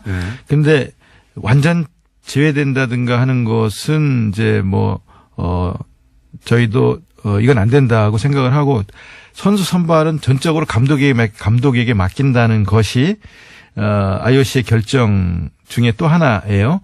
근데 5번 경기를 하는데 4번을 뛰게 되는 경우가 생기거나 30분을 뛸 선수가 25분을 뛰거나 20분을 뛰는 경우는 있을 수 있어요. 그렇지만 완전 배제라는 것은 고려하지 않고 있는데 일반적으로 북한 선수 3명이 들어오면 우리 선수 3명이 경기를 아예 못 뛰는 거 아니냐라고 생각하는 거죠. 그렇지는 않습니다. 그렇게 또 퍼뜨린 거예요. 그러니까 저는 그 출전 시간 자체가 기본적으로 오늘 나오신다길래 제가 이제 그 이슈도 잠깐 했는데 출전 시간이 사회물이 아니거든요. 올림픽에서는. 네. 그거 다 대회 전체도 세금으로 쓰이는 거고요. 유치도 그 대한민국의 공공의 자산이 엄청나게 대통령부터 들어간 거고요. 그 행사 올림픽 전체가 무슨 개인의 경영만 하는 그런 이벤트가 아니에요. 그러니까 올림픽의 정신이 평화 아닙니까? 그게 탄생한 거 아니에요? 그렇죠. 그러니까 네. 더군다나 그 올림픽의 정신에 가장 부합되는 이벤트니까 또 IOC가 이렇게까지 나선 거 아닙니까? 그렇습니다. 네. 예. 그러니까 이 행사는 사실은 그 목적에 부합하는 정확한 이벤트가 나타났기 때문에 그 시간은 개인의 시간이 아니라 공공재가 되는 겁니다. 일정 정도. 그렇죠. 네네. 쉐어해야 하는 겁니다. 너무나 당연하게. 이 얘기를 언론이 하지 않는 게 저는 불만이었는데 그 정도가 아니라 이 진상 전체가 제대로 전달이 안 됐네요. 전체 과정이. 그래서 저희는 양보라면 양보이고 희생이라면 희생이라고 볼 수 있는 부분을 인정하면서 작게 양보하고 크게 얻을 수 있는 길이 있다. 그 말씀을 드리고 싶었었는데요. 작게라도 양보하면 안 된다. 이건 희생이다라고 이제 주장하는 목소리가 더 컸었습니다. 목소리가 큰 게 아니고 그렇게 만들었어요. 사실은 제가 불만인 게 그겁니다. 아니 개인의 그 기회가 보장되는 것도 굉장히 중요한 가치죠. 올림픽에서는 그게 유일한 가치는 아니에요. 이런 다른 중요한 가치도 있기 때문에 그거 어떻게 잘 조율할 것인가 당연한 거지 않습니까? 네. 근데 이 일방적인 프레임을 막 때리면 언론이 어느 순간에는 그렇지 않은 면도 있다라고 이제 제어를 하거나 해야 되는데 나쁩니다. 비겁하거나 언론들이. 문체부 바보 그리고. 네네네. 뉴스공장에 빨리 나오시지. 예. 내막은 이제 알았습니다. 이 내막이 굉장히 중요하네요. 전후 과정이. 그리고 말씀하신 대로 IOC 입장에서는 한 달 전만 해도 전쟁이 일어날 가능성이 있을지도 모른다라는 위기의식이 있었고요. 북이 계속 핵실험 미사일 발사를 계속하면서 또 한미 군사 합동 훈련들이 진행되는 걸 보면서 올림픽이 이게 안전하게 치러질 수 있을까 하는 걱정이 있었고 거기에 대한 우려 때문에 프랑스라든가 독일이라든가 오스트리아 이런 나라에서는 선수들을 보낼 수 없다. 지금보다 상황이 악화된다면 선수들을 보내기 어렵다고 얘기할 정도로 위기가 높아졌던 상황에서 이것이 이제 평화올림픽으로 안전한 올림픽으로 치를 가능성이 있다고 생각하기 때문에 올림픽에서 제일 중요하게 여기는 가치인 평화를 실현하기 위해서 특히 남북이 저렇게 하나 되는 모습을 보여줄 수 있다면 본래 올림픽이 추구하는 가치가 실현되는 올림픽이 될 수 있다고 생각을 했던 거죠. 그렇죠. 맞습니다. 그래서 아마 그렇게까지. 르네 파젤 그 IIHF 국제 아이스하키 연맹 회장도 파격적인 제안을 하면서 다른 나라를 설득해갖고 그러니까요. 국내 언론에는 보도가 잘 안 됐죠. 뉴스공장에서 보도 안 됐으니까 다른 데도 안 됐을 겁니다. 그런데 27명의 게임 엔트리를 주기로 우리가 다 국제 아이스하키 연맹이 협의를 해서 논의를 끝냈다. 그러니까 받아라라고까지 하는 것을 저희는 그거야말로 다른 나라에서 보면 불공정입니다. 받아들일 수도 있는데도 다른 나라 아이스하키 협회 연맹에서 좋다. 예. 그게 어떻게 선수 출전 시간 몇 분 가지고 따질 수도 없는 거잖아요. 그렇죠. 그렇게까지 결정한 사안을 요 안에서 보수해서 이게 불공정 프레임인데 추천 시간이 줄어드니 작디 작은 프레임으로 다 뒤엎어버린 거예요. 다른 나라는 27명 했니래 그럼. 이렇게 하는 사안을. 네. 야 말도 안 되네요 정말. 이게 언론도 제 역할을 못하는 것이고 문체부 바보. 플러스 이 포탈에서 이런 여론이 전체인 것처럼 막 뒤엎어버렸거든요. 그것도 큰 문제입니다. 예. 아, 이게 굉장히 중요한 내막과 진상이 저도 처음 알았어요. 그러나 저는 또 광고를 해야 되기 때문에 잠시 알고 보면 저희 교통방송이라서 네. 안내를 하고 다시 잠시 후에 돌아옵니다. 친절한 AS 장관님과 함께 진행하겠습니다. 왜냐하면 장관님 관련해서 많은 문자가 왔는데 제가 하나 읽고 한 두 개 읽고 장관님이 한 두 개 읽어주세요. 예, 그중에서 장관님 사랑합니다. 네, 마음고생 심했겠네요. 그러나 2277 읽어주시죠, 장관님. 웃을 일이 아닙니다. 장관님 반성해야죠. 앞으로 국민들이 바로 알아야 할 일이 있으면 뉴스 공장에 바로 출근하세요. 네, 그렇게 하겠습니다. 웃을 일이 아니라 그러는데 또 웃었네요. 네, 6559도 읽어주십시오. 공장장, 우리도 알아듣습니다. 제발 장관님 말 좀 듣자고요. 저한테 말을 할 시간을 더 주세요. 네, 이런 두 종류의 문제가 이거 장관님 파이팅도 물론 오고 있습니다만 언론 관련 문제도 많이 옵니다. 아니 이거 놀라운 얘기다. 이거 처음 듣는다. 뉴스공장 듣는 분들이 이제 시사에 관심 많은 분들이고 그럼에도 불구하고 이런 뉴스를 몰랐던 거예요. 포털에 안 뜨니까요. 네. 아마 쓴 매체가 또 있을 수가 있습니다. 메인에 안 띄워주니까요. 네. 메인에 떠야지 알죠. 예. 그래서 포털에 계속 문제라는 겁니다. 이거 굉장히 중요한 뉴스고 이 뉴스가 사실은 뉴스의 밸런스를 잡는 것인데 안 나왔어요. 아마 어딘가에서 말씀하셨을 텐데 틀림없이 안 나왔어요. 그렇기 때문에 뉴스공장으로 출근하셔야 된다. 또 제가 혼자 말하고 있네요. 네. 그리고 저희 사장님 민원이 들어와 있네요. 영어 전문 채널 TBS EFM 강원도 평창에서 패럴림픽 끝날 때까지 방송하고 강릉 일대에서 매우 잘 들린다고. 예. 고맙습니다. 네. EFM도 한다고 합니다. 네. 사실 저도 가끔 올 때 EFM 듣기도 하는데 올림픽 얘기 한참 하고 있어요. 한국에 사는 외국인들 입장에서 흥분되는 거거든요. 네. 야, 마침 여기서 열리는구나 하고 가볼 수 있잖아요. 또 혼자 말을 많이 했기 때문에 여기서 끝내겠습니다. 지금 평창에는 외국 기자들이 신문 방송 한 11,000명 정도 지금 오고요. 지금 앞으로 더 올 거라고 생각이 되는데요. MBC만 2,400명이 옵니다. 그렇군요. 네. 그러니까 지금 이미 시작되고 있습니다. 네. 저 사실 요 방송 끝나고 외신 기자하고 인터뷰하기로 했어요. 네. 이유가 뭐냐면 아니 남북 단일팀 이슈가 왜 이렇게 문제가 되냐고 자기들은 이해가 안 간다고. 그리고 이게 왜 불공정하다고 얘기되는지 이해가 안 간다고 인터뷰를 저한테 찾아서 예.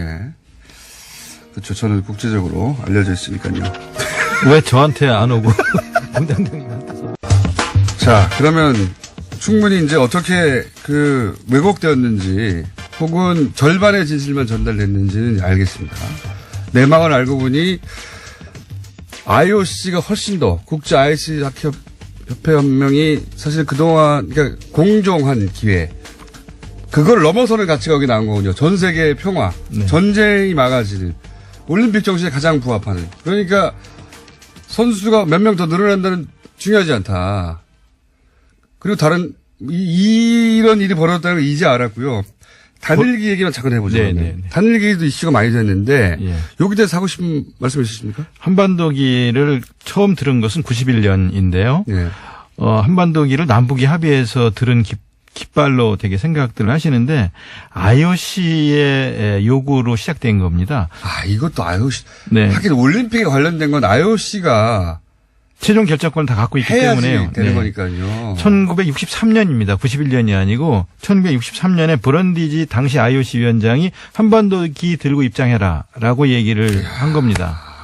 그러니까 1947년에 우리가 IOC에 가입을 신청했을 때 예비 승인을 해주면서 남북은 당연히 한 나라인데 사무소는 서울에 두고 그리고 지금 예비 승인 단계이니까 조금 기다리라고 하고 있는데 전쟁이 터진 거예요. 그래서 전쟁 이후에 각각 IOC 가입을 하려고 하니까 안 된다. 이미 한 나라 한 깃발로 입장하도록 돼 있기 때문에 이거 지켜야 된다. 남쪽이 태극기 들고 오려고 하고 북쪽이 인공기 들고 들어오려고 하니까 안 된다고 하면서 그때 1963년에 당시 IOC 위원장이 한반도기를 제안한 겁니다. 한반도기가 그렇게 탄생한 거군요. 네네네. 그리고 91년에 처음 들기 시작해서 9번 동안 그동안 9번 한반도기를 들고 입장했던 것이고요. 이 한반도기가 입장을 한다고 하니까 그러면 태극기는이라는 문제 제기를 하셨어요. 그런데 IOC하고 개막식 행사에 관해서 이미 협약해 놓은 그 프로그램에는 개막식이 시작하면 대형 태극기를 8명이 들고 들어와서 운동장을 그 대형 태극기가 돌고 그 대형 태극기가 개항될 때 40명의 어린이 합창단이 애국가를 부릅니다. 그러면 관중들 중에 우리나라 사람들은 당연히 일어나서 같이 애국가를 합창을 하게 되어 있고요. 그 국기는 대회가 끝날 때까지 그렇죠. 개항이 됩니다. 그리고 그렇죠. 또 그다음에 한반도기를 들고 들어오면 우리가 금메달을 따도 한반도기가 올라갈 거 아니냐라는 문제 얘기를 또 하셨어요. 그런데 우리가 금메달 목표를 8개로 하고 있고 전체 메달을 20개 목표를 하고 있는데 메달 딸 때마다 태극기가 올라가는 거고요. 네, 당연하죠. 그건 네. 그리고 금메달의 경우에는 애국가가 연주되는 거고요. 이거는 IOC 규정이 그러니까 이렇게 되는 거예요. 그런데 또 오늘 아침 어제 저녁 방송에도 대한민국의 인공기 펄럭인다라고 하는데요. 참가하는 95개국 모든 나라의 국기는 개항되는 겁니다. 당연한 겁니다. 그건 우리가 평양에 가서 만약에 국제 행사를 한다 그러면 태극기가 개항되는 거고 평양에 가서 메달을 따면 태극기가 올라가고 애국가가 연주되는 겁니다. 이거는 국제 스포츠의 이건 규정입니다. 그러니까 저는 이런 말도 안 되는 프레임을 그러니까 보수는 보수의 기술이 들어올 수 있어요. 그건 또 그들의 생존이고 그들의 이제 방식이고 그들도 살아야 되니까요. 그러면 또 이쪽 진영에서는 또 그게 아니다 막 이렇게 또 반박할 수 있어요. 네. 그럼 언론이 양쪽의 주장을 봐서 합리적인 주장을 실어주거나 혹은 최소한 공동으로 실어주거나. 근데 이 올림픽 관련해서는요, 초반에 이쪽의 목소리는 전혀 없었어요. 오로지, 친북, 종북, 북한이 다 넘어간다. 체제 선전이 이용된다. 이 프레임으로 포털부터 도배가 됐거든요. 근데 저희는요, 어느 체제가 더 많이 선전되겠는가 하는 질문을 드리고 싶어요. 북한에서 응원단이 내려온다, 공연단이 내려온다, 그러면 체제 선전에 이용할 거 아니냐? 이제 개막식을 한번 보시기 바라는데요. 개막식에서 저희가 준비한 내용들을 보시면 이게 전 세계 수십억 인구에게 생중계되는, 개막식이 아니겠습니까? 이 개막식을 갖고 북한 공연과 비교를 할 수는 없겠습니다만은 어느 체제가 더 많이 선전될 것인가, 어느 사람들이 더 많이 흔들릴 것인가를 생각하고 자신감 갖고 대처해야 된다고 생각을 하고요. 북한 예술단의 공연도 많은 사람이 관심을 갖고 있습니다. 많은 사람들이 와서 보시기를 권하고요. 그런 프로그램은 150개 정도가 준비되어 있습니다. 그러니까 저는 체제 선전이 이용된다는 것도 너무 웃긴 게 북한에 우리나라에서 하는 올림픽이 중계가 돼요. 자기들은 한 번도 개최해보지 않은. 올림픽이 통으로 그쪽에 남한에서 열린다는 게 전달이 됩니다. 이거보다 큰 체제 선전이 어디 있어요. 저기는 공연단이 오는 것이고 우리는 올림픽이 통째로 남한에서 한다는 건데 체제 선전의 프레임도 정말 유치합니다. 유치한데 이게 본질이 전달이 안 되고 있다. 언론을 통해서요. 그런 얘기 꼭 하고 싶은데 안 나오셔가지고 또 이게 하나 있습니다. 이 올림픽이 그다지 성공적이 아닐 것이다. 네. 이런 얘기 오래전부터 표도 잘 안 팔리고 어떻게 돼가고 있습니까? 표는 지금 한 70%를 다 넘겼고요. 네. 지금 직전 달에 주로 많이 팔리는 건데요. 지금 나머지 기간 동안에 충분히 목표했던 90% 이상을 팔게 될 거라고 지금 올림픽 성공하지 못하라고 저주에 가까운 얘기도 표가 안 팔린다, 붕업이 안 된다. 그 다음에 이제 세 번째 주장했던 것이 적자 올림픽일 것이다라고 이야기를 하고 안전한 올림픽이 안 될 것이다라고 했어요. 올림픽이 열리는 기간 동안 북이 계속 포격을 하거나 뭐 무슨 장사정포를 쏘거나 도발을 하거나 이러면 진짜 어렵죠. 그런데 그것이 지금 해결이 된 상태 아니겠습니까? 네. 그러면서 그다음에 문제됐던 적자 3천억 정도 적자다라고 하는 것들도 그동안 다 해결을 해서 소폭의 흑자를 낸 올림픽으로 치를 것으로 지금 다 계획을 해놨고요. 흑자. 예, 흑자 올림픽이 될 것이고요. 안전한 올림픽이 되고 흥행에도 성공하고 저희가 바라는 것은 우리의 발전된 ICT 기술, 이번에 처음으로 이제 공개되는 5세대 이동통신 5G를 통해서 빛의 속도로 가는 이런 모습들과 UHD 영상으로 나가는 것, 이런 영상들을 전 세계에 송출한다든가, 그다음에 VR, AR을 통해서 우리 올림픽의 모습들을 중계하거나 보여주는 기회들을 가지고 정말로 외국 사람들이 와서 보고 한국이 선진국이 틀림없다라는 인식을 가지게 해서 번영으로 이어지는 그런 올림픽이 될 수 있을 거라고 확신을 하고요. 그래서 평창올림픽의 평이 평화의 평이고 창이 번창의 창이라고 생각을 해서 평화와 번영의 두 가지를 다 이룬 올림픽으로 만들 것이다라고 말씀드리고 싶습니다. TV 사장님이 저한테 표를 2장 주셨어요. 네, 갔다 오라고. 네. 이걸로 아마 하와이를 떼우려고 하시는 것 같긴 한데. 거기 갔다 오라고. 생각해보니까, 예. 뭐, 수도권 기준으로 얘기하자면, 2-3시간 만에 갈 수 있으니까. 네. 서울에서만 1시간 반이면 갑니다. 그렇습니까? 근데 이 올림픽에 관련해서 초반에 압도적으로 부정적인 보도를 쏟아내가지고. 네. 더더욱이, 그리고 이제 성공하면 보수 진영 입장에서 싫잖아요. 아니, 이건 진보 보수를 떠나서 네. 올림픽은 싫어해요. 성공해야 됩니다. 성공해. 이건 이런 기회, 이 어렵게 준비한 올림픽을 통해서 이런 기회에 우리가 3만 불 시대로 진입할 수 있는 번영의 계기를 만드는 것은 우리 모두의 온 국민의 소망이라고 생각을 하고요. 성공을 어떻게든 기원하는 것이 올바른 태도 아닌가 싶습니다. 네, 조금 다른 얘기인데 갑자기 생각이 든 건데 예를 들어서 이게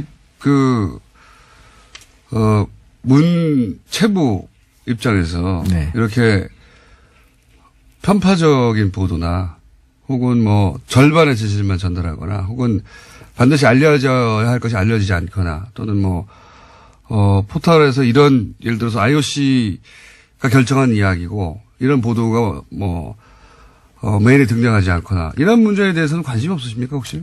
뭐 관심이 많죠. 왜 관심이 없겠습니까? 많으시죠. 네. 근데 뉴스공장을 나가서 알릴까 말까를 주저한 제가 많이 잘못했다는 생각을 합니다. 그거고 제 말은 이제 그 문제도 관심이 있으면 오늘의 주제는 아닌데 그 문제도 한번 나와서 얘기를 한번 나눠보시죠. 예. 네. 저도 개인적으로 굉장히 관심이 많거든요. 예. 그리고 이제 그게 포털은 공공의 영역에 이미 들어왔거든요. 사기업이지만 네. 그 영향력 사기업이 그 사적 이익을 추구한 건 당연한데 그 포털의 화면은 완전히 공공의 영역에 들어왔기 때문에 예. 다른 레벨의 이야기가 시작돼야 되는 것 같아서 한번 갑자기 문체부가 상관이 있는 것 같아요. 네네. 그렇죠. 상관 있죠. 자체적으로도 예 그런 문제들을 논의를 한 바 있습니다만 이제 아예 그냥 이 문체부 조직 중에 예. 언론을 상대하는 조직 자체를 포털 쪽을 담당하는 시스템으로 전환하는 체제로 바꿀 생각입니다. 그거 굉장히 핵심적이고 중요한 네네. 이슈인데 오늘 올림픽 이야기니까 예. 그건 다음 기회에 한번 네네. 나오셔가지고 본격적으로 그렇죠. 포털은 공공의 영역에 들어왔습니다 이제. 네. 예. 그런데 공공의 어떤 효과적인 감시를 받고 있지는 않죠. 전혀. 예. 영역은 공공의 영역에 들어왔는데 완전한 사기업의 자유를 누리고 있는 예. 그런 면이 있어서 생각하다 보니 이게 문체부와 관련 있는 거잖아 생각이 들어서 네. 준비하고 계시군요 뭔가. 네. 예, 알겠습니다. 이런 건 어떻습니까? 뭐 마식령 스키장 훈련이라든가 네. 몇 가지 공동으로 진행했던 거 있지 않습니까? 잘 네. 진행되고 있습니까? 네, 잘 진행됐고요. 저희가 처음 제안한 것은 우리가 마식령에 가서 연습을 할 테니까 북도 내려와서 평창에서 연습을 해라라는 제안이었어요. 네. 처음 제안은. 근데 이제 너무 짧은 기간이라서 그 제안은 우리는 가고 북한 선수들이 와서 여기서 연습하는 거는 이제 2월 1일 날 어제 들어왔으니까 여기서 이제 약간의 연습을 하게 될 테고요. 그다음에 예술단을 비롯해서 많은 그 금강산 문화공연 등을 비롯한 것들은 저희가 먼저 제안을 했던 것이고요. 그때는 북한의 참여를 이끌어내기 위해서 작년 6월에 그런 제안을 했던 것이고요. 그런 걸 통해서 일단 안전한 올림픽으로 치를 수 있게 하자. 올림픽이 진행되는데 북에서 포를 쏘거나 도발을 하거나 이러면 올림픽이 자체가 진행될 수 없기 때문에 그런 제안을 했던 거고요. 남북만의 문제가 아니라 세계 문제입니다. 네, 세계적인 문제가 되니까요. 그리고 본래 올림픽이 그 전쟁을 멈추고 그 기간 동안은 평화의 시기를 갖자라고 하면서 사람을 죽이고 전쟁을 하던 칼과 창을 내려놓고 사람을 찌르던 창을 누가 멀리 던지는지를 맞습니다. 겨루자라고 해서 고대 올림픽이 시작된 거거든요. 맞습니다. 정신 자체가. 네네. 그래서 우리도 이 남북이 군사적으로 대치돼 있지만 평화적 공존의 문을 열자. 그리고 이렇게 폐쇄적 대치보다는 평화적 교류를 통해서 공존으로 가는 그런 길을 열자. 열 수 있다면 열자. 스포츠가 연다면 그건 다행이다. 원래 스포츠 정신이 그런 거니까. 육체의 가장 빛나는 상태를 보여주는 게 올림픽 경기입니다. 육체의 가장 파괴된 모습을 보여주는 게 전쟁이거든요. 그러니까 이렇게 가장 참혹한 상태에서 벗어나서 육체의 가장 빛난 최고의 상태를 보여주는 모습으로 전환하자. 이런 제안이 올림픽 정신이기 때문에 이걸 실현하자. 그래서 특히 한국에서 군사적으로 대치되어 있는 이 한국에서 이런 걸 보여준다면 얼마나 좋겠는가. 그거를 실현해보자. 이 가치지향적인 제안을 올림픽 IOC위원회에서도 IOC도 하고 저희도 하고 특히 저희는 더 절박하게 이런 요구를 했던 것이고요. 그 과정에서 완전히 이건 북한을 위한 올림픽 아니냐, 평양 올림픽 아니냐라고 말씀하시지만 올림픽 전체가 진행되면 확언하건대 전 세계인들은 평양이 아니라 평창을 기억할 겁니다. 당연히 그렇게 생각되고요. 그리고 말씀하시는 와중에 갑자기 중간중간 본래 직업은 시인의 모습이 중간중간 육체에 빛나는 모습. 이런 얘기 안 합니다. 공무원들은.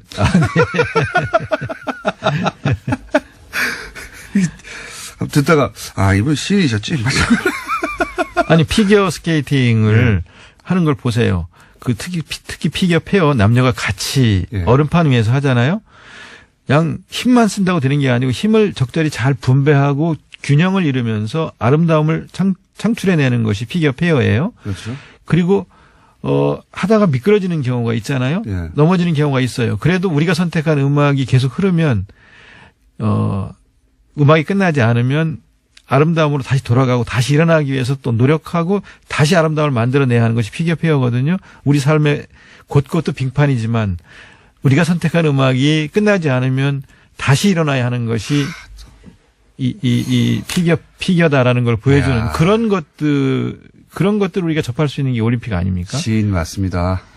장관님, 도정환 장관님은 20, 30대는 모르실 수도 있는데요. 과거에 엄청 날리신 시인입니다. 요즘은 시집이 안 팔리고 있을지 모르겠는데 그때 엄청나게 화제가 된